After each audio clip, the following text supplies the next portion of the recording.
You're listening to the First Fight podcast, home of the people and stories behind the fight. I'm Jennifer Anderson, the host and creator. My goal is to give you a peek into the remarkable world of fighting and create a platform for fighters to tell their stories. In each episode of this series, a different fighter shares a transformative story of their first time.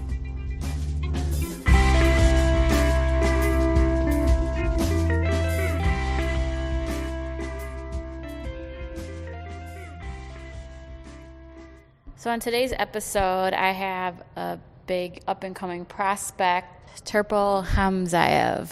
Hopefully I said that right. Yep.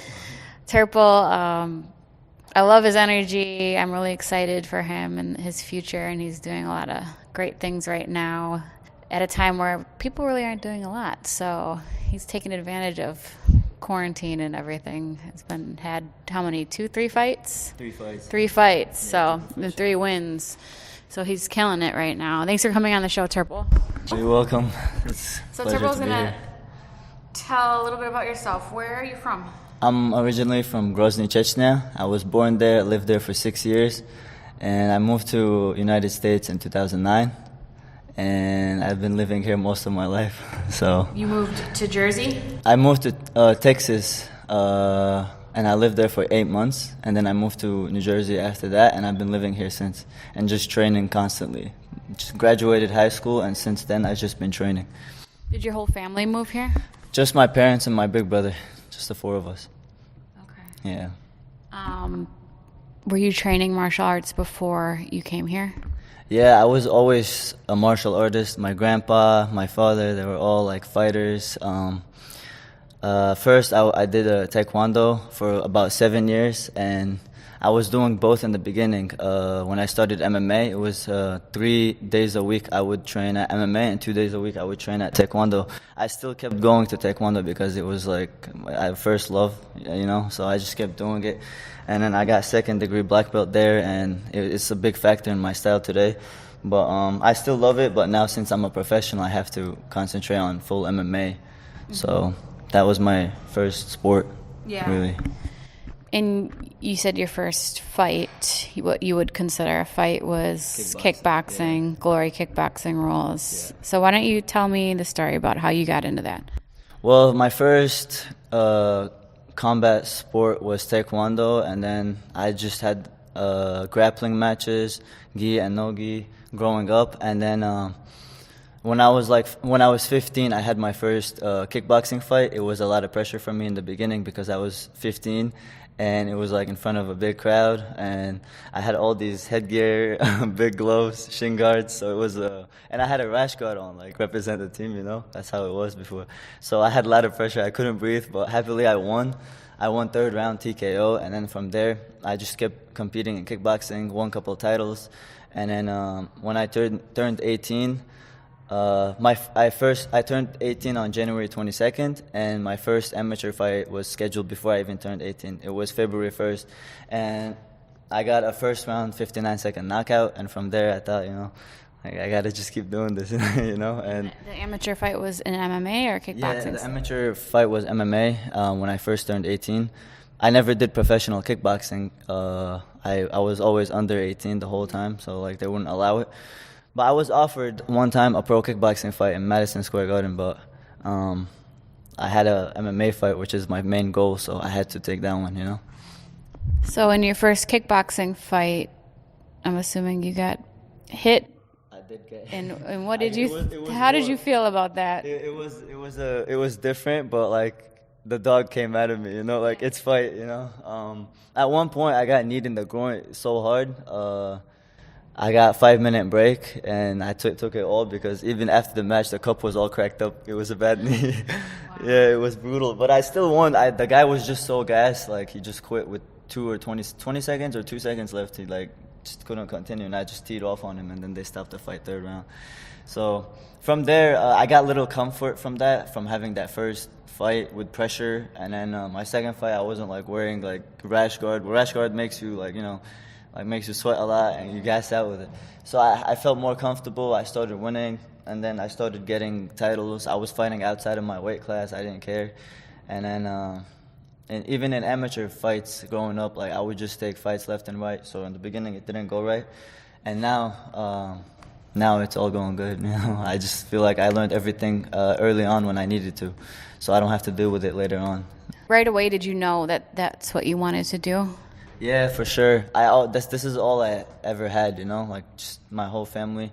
Like I was born in war, and growing up, like I just seen like a lot of crazy things, and I went to school and everything. I tried a lot of things, but this is the only thing I really have the motivation to do every single day, twice a day, 3 times a day.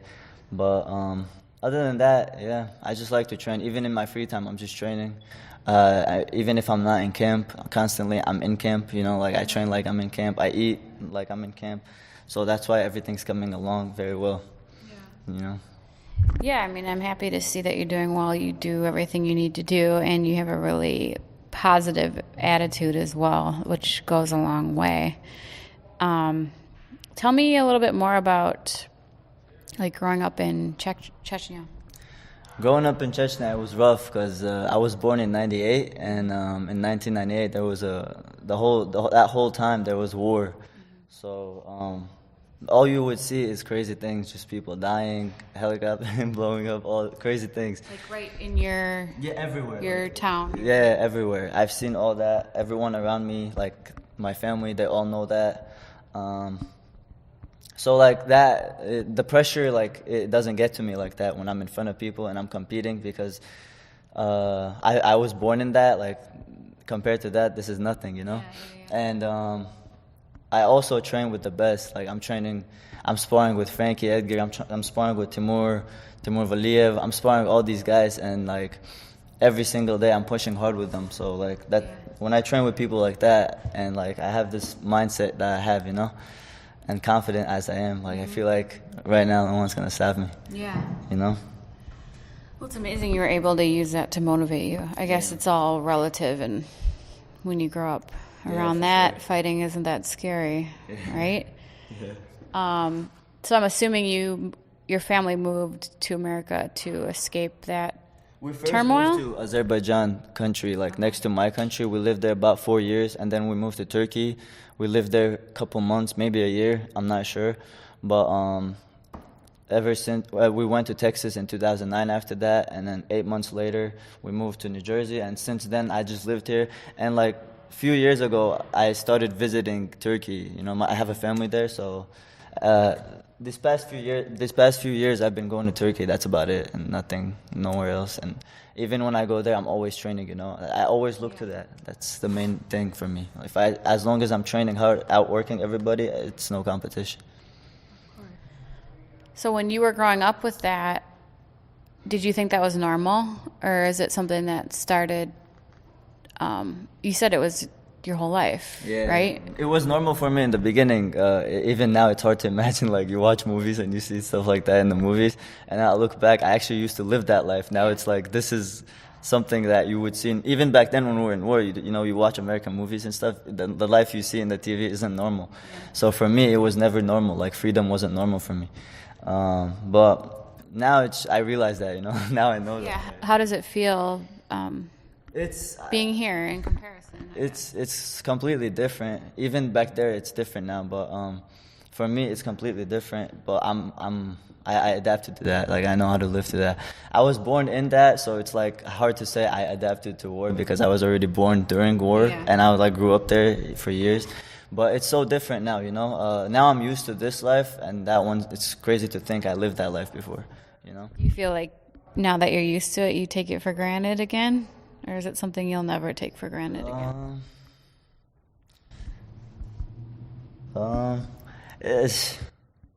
don't know. It's like I've seen a lot of crazy shit. Like it gives me motivation and everything. It's not something I expect to happen again because I feel like the world's not the same anymore. Mm-hmm. But the thing, it's happened to me. So I just live with it with motivation. It's just weird. Yeah, because I lived it. I have to live with the truth. If that's how I look at my career too. I went 0-3, no wins. And for me, it was hard to imagine being 0-3 since growing up, I always watched MMA and never wanted to lose. Every kid has that dream, when they're training MMA. And even being 0-1 was crazy to me. And then going 0-3, it broke my heart. So now that's the same for me as my life before, like America, it's the same. I lived that, now it's completely different.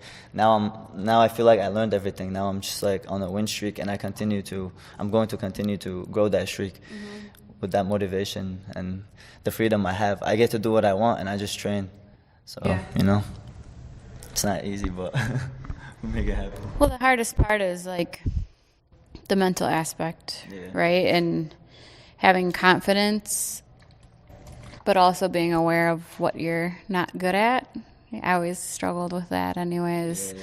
How did you overcome, like, were you ever disheartened by those first 3 losses? You had a rough start to your pro career. Yeah, no, it was rough for me. I knew, like, if I quit, if I stop fighting forever, you're gonna search up my name. Always gonna see 0-3.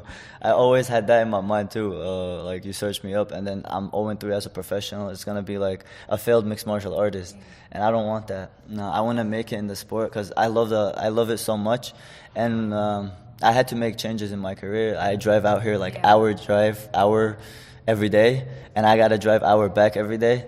And sometimes I do 2-3 sessions a day, whether it's wrestling, striking, sparring, or strength and conditioning, whatever it is.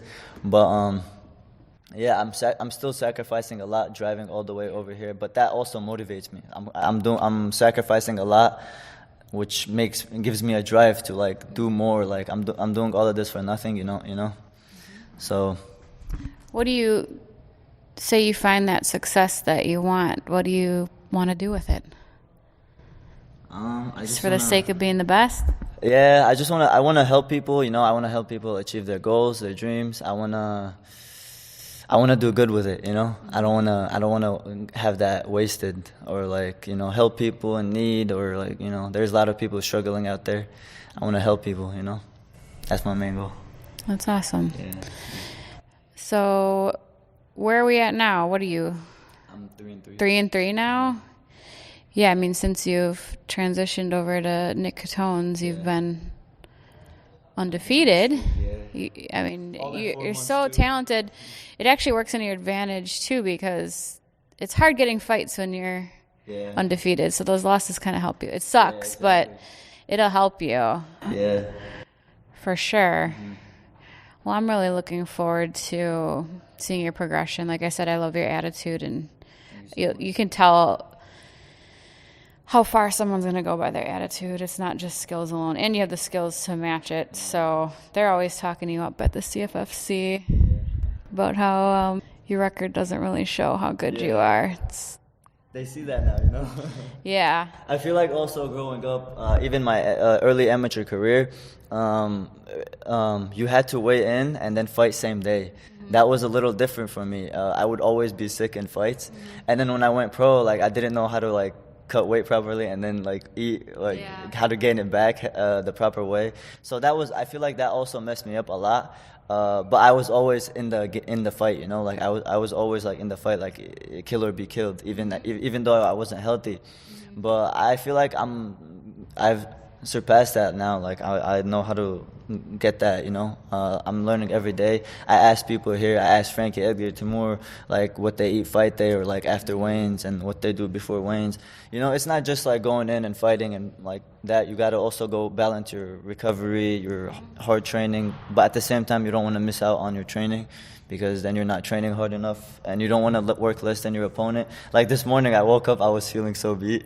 I was like, damn, like I feel so sore. And then I was like, you know what, maybe my opponent's training today and I don't want him to like outwork me, So I never understand the guys that don't work that hard. It's like you're in your best interest to train as hard as you can. Like I don't ever want to be outworked by anyone because it's like I think of it as MMA is an arms race, right? Like everyone is constantly training. There's not enough time in the day to learn everything you need to learn, right? So it's like, and you don't go in a fight day like trying to make plans, It all comes down to the camp, how you trained, whoever outworked, like, whoever wants it more gets it at the end of the day.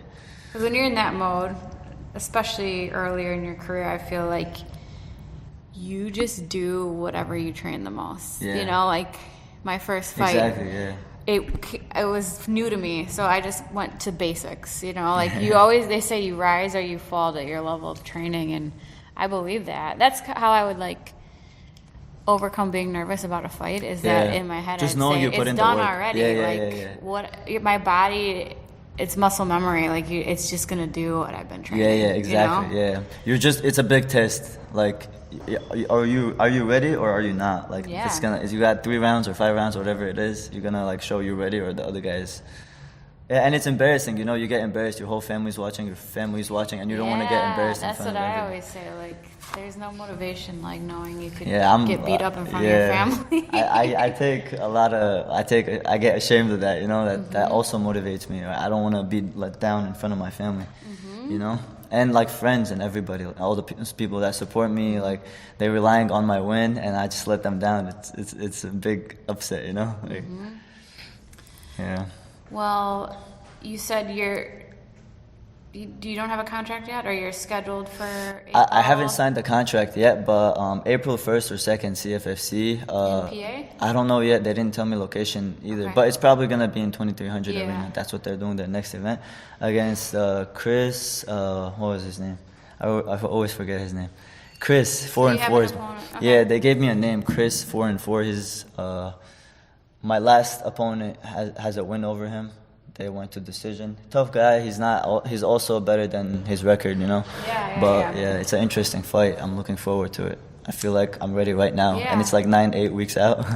You know. You're killing it. I'm really excited for you. I think you're definitely someone to look for coming up through the regional circuit. You have the perfect platform with the CFFC as well. So. Wish nothing but the best for you. You deserve any success that you find, and we will hopefully be seeing you on UFC's Fight Pass in April. Thank you so much. I appreciate it. Next 2 years, you're gonna expect big things from me. Awesome. Thank you, Turpal. Thank you so much. Once again, thank you, Turpal, for coming on the show. I really enjoyed his perspective on things. Like I said, he's definitely a prospect to be looking out for on the regional circuit. He should be fighting this April for CFFC's next card, I believe, in PA. And I'm really looking forward to see him continue to develop in his career. This episode just highlights one thing that I really love about fighting is that it brings people from all over the world, all different religious backgrounds, different languages, political views, anything. You know, fighting is its own language, really. We've trained with people who don't speak the same language, never learned English, we never learned Russian, Portuguese, and we all can train together and we understand that one common language, and I love it. It doesn't matter how much money you have, how you grew up. I mean, look at Turpal. I had no idea he had come from that type of turbulent background, and fighting tends to draw, I would say, people from rough upbringings as well, but not always, and it's just something I find really cool, which is why I enjoy talking to the people behind the fighters. So thanks again, Turpal. I really appreciate it. As usual, you can follow us on our Instagram page and check out our website to see all our previous episodes and upcoming episodes. We'll have a new one out next Tuesday as well, so stay tuned.